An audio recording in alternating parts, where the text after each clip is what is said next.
Subscribe करें और साथ ही बेल आइकन पर ज़रूर क्लिक करें। उससे मेरी वीडियो की सारी अपडेट की नोटिफिकेशन आपको सबसे पहले मिलेगी।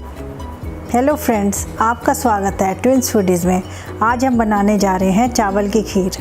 इंडिया में बहुत तरह की खीर बनाई जाती है। साबूदाने की खीर, चावल की खीर, सेवियां की खीर और सबसे बढ़िया खीर बनती है चावलों की, जो कि काफ़ी ओकेजन में बनाई जाती है। अगर मेरी आपको रेसिपी पसंद आए तो प्लीज़ मेरे चैनल पर सब्सक्राइब करें, लाइक करें, शेयर करें।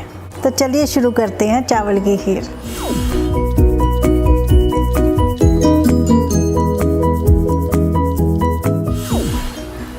ये 1.5 लीटर हमने बॉइल्ड दूध लिया और ये चावल भिगोए हुए हैं हमने 1 कटोरी। ये चीनी ली है, ये किशमिश, बादाम और काजू और ये इलायची पाउडर हमने पीस लिया।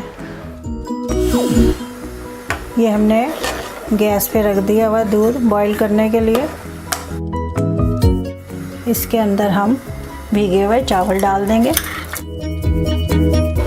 इसको हम हिलाते रहेंगे। ये 20 मिनट हमने इसको रखा था सेम आंच पे। ये अब हो गई हुई है हमारी। अब हम इसमें चीनी डालेंगे। हमने टेस्ट अनुसार चीनी डाल देना। हमने 4 चम्मच डाले हैं इसमें और ये इलायची पाउडर डाल दो।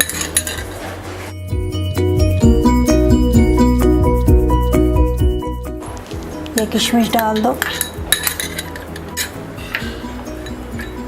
और ये बादाम वगैरह डाल दो। ये ड्राई फ्रूट हमने डाल दिया इसमें। एक उबाल आने पर हम इसको बंद कर देंगे खीर को। ये आ गया हुआ है हमारा बॉयल, हो गई हुई है। ये हमारी खीर तैयार है।